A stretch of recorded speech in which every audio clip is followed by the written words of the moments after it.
93.5 red FM पे एक कहानी ऐसी भी, प्रवीण के साथ। दो दोस्तों की कहानी, दोस्ती के गाने और मोहब्बत, ये सारी बातें सुनने में कितनी अच्छी लगती है। पर आज जिन दो दोस्तों की हम कहानी आपको सुनाने जा रहे हैं, कहीं ऐसा ही कोई दोस्त आपका भी तो नहीं। हर दिन की तरह पुष्कर आज भी डिनर ब्रेक के दौरान अपने ऑफिस की वर्क स्टेशन से अपने रायपुर के करीबी दोस्त निहार से वीडियो चैट कर रहा था। हर दिन की तरह उन दोनों की बातें भी नॉर्मल थी। और बातों ही बातों में निहार ने पुष्कर से पूछा, यार तेरे बगल में बैठकर जो तेरा यार काम करता है, क्या आज वो ऑफिस नहीं आया? निहार का ये सवाल पुष्कर को बड़ा अजीब लगा। उसने निहार से पूछा, यार तू किसकी बात कर रहा है? निहार ने पुष्कर को बताया कि वही आदमी जो व्हाइट शर्ट पहनकर यार हर दिन तेरे बगल में बैठता है, बड़ी अजीब तरीके से घूरता है यार। पता नहीं इतना क्या इंटरेस्ट है उसको हम दोनों की बातें सुनने का। पुष्कर ने निहार की बातों को सीरियसली नहीं लिया, क्योंकि निहार की बचपन से ही आदत थी पुष्कर को अजीबो गरीब इधर उधर की बातें सुनाकर डराने की, जिसकी पुष्कर को अब आदत हो चुकी थी। पुष्कर ने निहार से कहा, मजाक बंद कर यार। लेकिन निहार उल्टे उसे आंखें दिखाते हुए कहता है कि वो इस बार पुष्कर के साथ कोई गंदा मजाक नहीं कर रहा है और ना ही उसे डराने की कोशिश कर रहा है। वो असलियत में जानना चाहता है कि वो इंसान आखिर है कौन जिसे वो हर दिन पुष्कर के साथ वीडियो चैट करते वक्त देखता है। निहार ने पुष्कर को उस आदमी का हुलिया भी बताया। घुंघराले बाल, काली मूछें, रंग गोरा और हाथ में सोने की एक ब्रेसलेट है।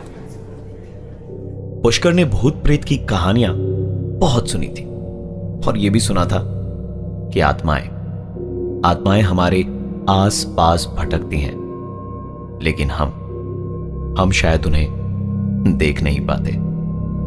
पुष्कर जहां बैठता था उसके अगल बगल सिर्फ लड़कियां ही बैठती थी।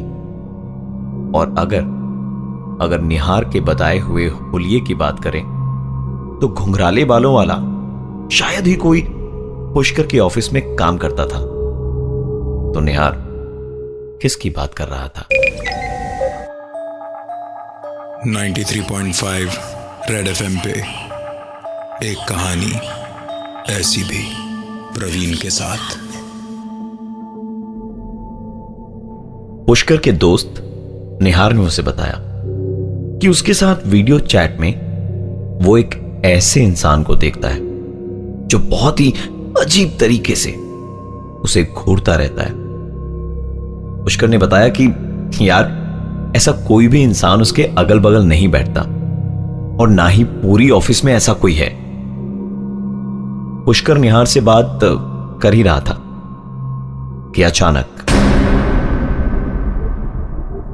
एक जोरदार आवाज ने उसका ध्यान खींच लिया। कमरे की सारी बत्तियां गुल हो गई थी। पुष्कर ने कहा, निहार तू यहीं रुक, मैं 2 मिनट में वापस आया। बाहर जाने पर पता चला कि ट्रांसफार्मर में आग लगने से सारे इलाके की बत्ती गुल हो गई है। पुष्कर का कंप्यूटर यूपीएस की बदौलत अभी भी चल रहा था। वो जब वापस अंदर गया तो ये देखकर हैरान था कि निहार किसी से हंस हंसकर बात कर रहा था। पुष्कर ने कहा कि तू पागल हो गया क्या? किससे बातें कर रहा था? निहार ने बताया कि वो उसी आदमी से बात कर रहा था जिसका जिक्र उसने अभी थोड़ी देर पहले किया था। पुष्कर ने अपने अगल बगल देखा पर उसे कोई नजर नहीं आया। उसने कहा, यार मजाक बंद कर निहार। पर निहार ने एक बार फिर कहा कि वो कोई मजाक नहीं कर रहा और वो आदमी जिससे निहार बातें कर रहा था वो इस वक्त पुष्कर के ठीक पीछे खड़ा है। इतना कहने के साथ ही पुष्कर का कंप्यूटर जो अब तक यूपीएस की बदौलत चल रहा था वो भी बंद हो गया। पुष्कर की हिम्मत नहीं हो पा रही थी कि वो अपने पीछे घूमकर देखे। पूरे कमरे में शांति थी। तभी उस शांति को भंग करते हुए पुष्कर का फोन बजा। पुष्कर की धड़कनें तेज हो गई थी। बस एक फोन रिंग से शायद जिंदगी में पहली बार एक फोन रिंग से वो इतना डरा होगा। फोन निहार का ही था, लेकिन पुष्कर ने फोन डिस्कनेक्ट कर दिया। एक बार फिर कमरे में पहले जैसे ही शांति छा गई।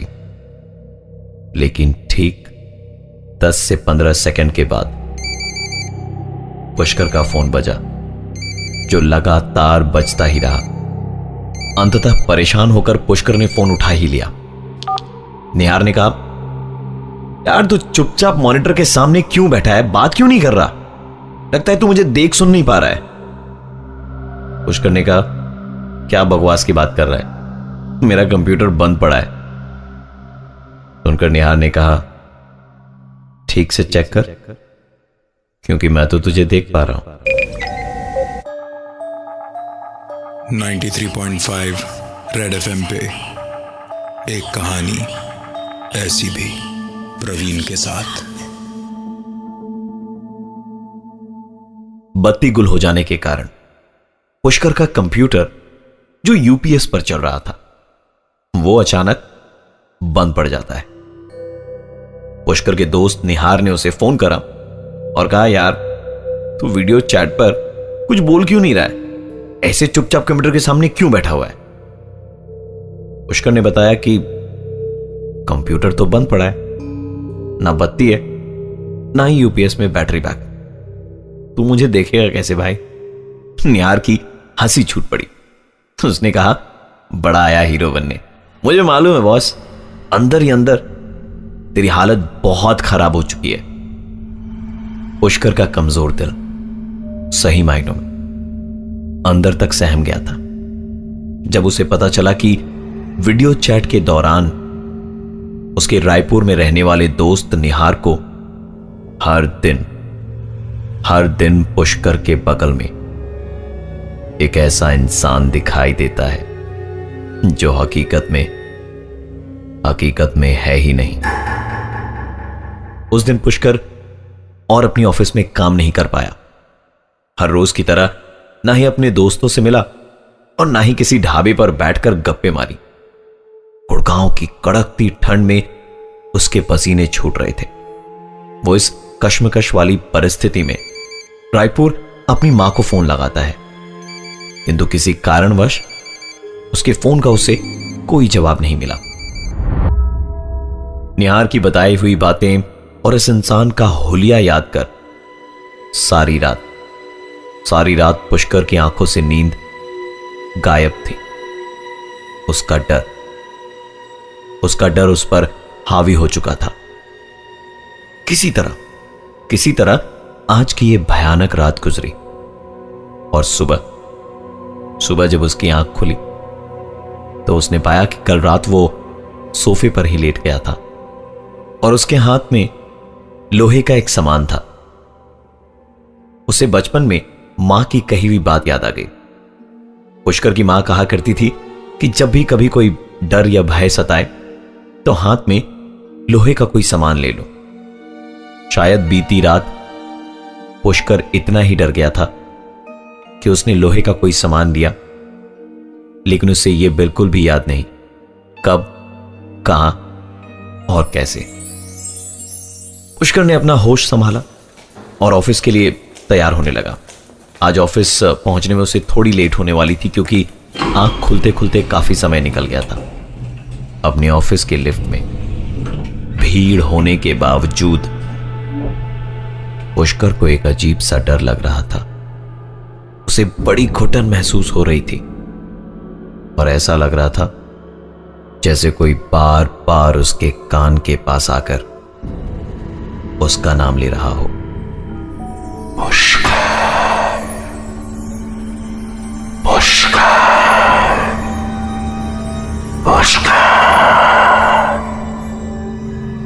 ठंडी हवा को वो अपने कंधे पर महसूस कर रहा था, मानो मानो कोई जानबूझकर अपनी सांसें उसके कंधे पर छोड़ रहा हो। जबकि पुष्कर लिफ्ट की दीवार से एकदम कोने में सट के खड़ा था।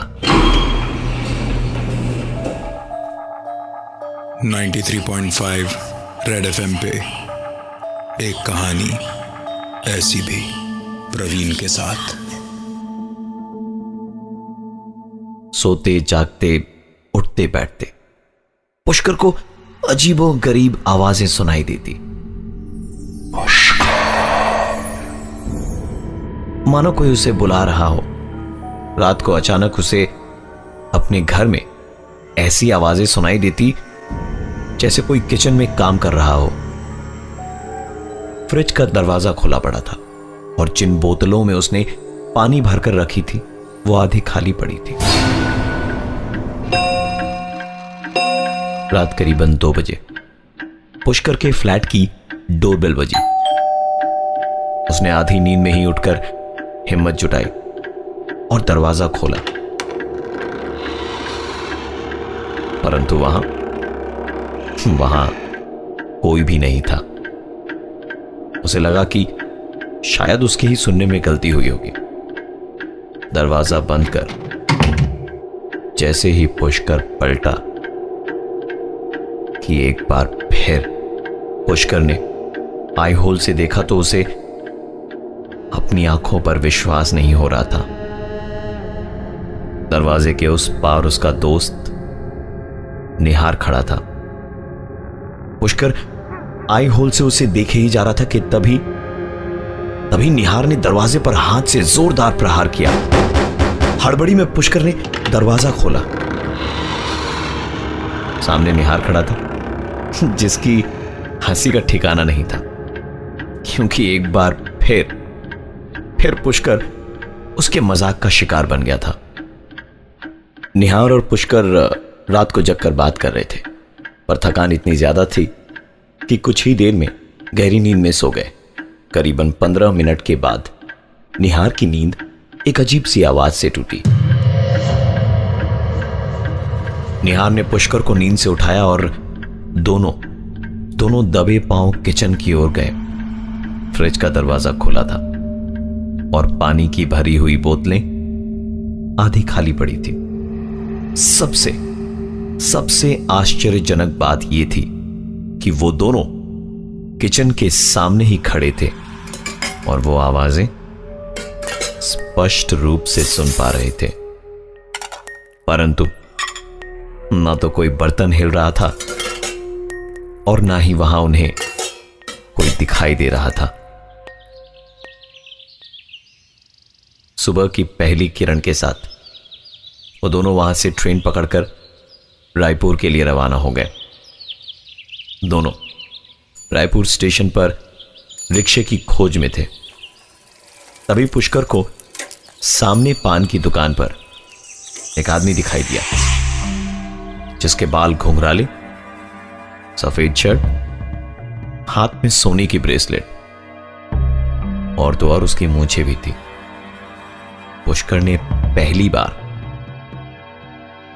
उस आदमी को साक्षात अपने सामने देखा था, जो निहार को रोज वीडियो चैट के समय दिखाई देता था। वो आदमी पुष्कर को देखकर अजीब तरीके से हंसे जा रहा था। पुष्कर ने कहा, निहार यही है ना वो आदमी जो तुम्हें रोज वीडियो चैट के समय दिखाई देता था? निहार ने कहा, तुझे अभी भी याद है वो आदमी? वो तो मैं मजाक में यूं ही कहा करता था। कई बार कुछ झूठ इतने बड़े होते हैं कि वो हकीकत को छोटा कर देते हैं। मैं हूं प्रवीण और ये थी आज की एक कहानी ऐसी भी।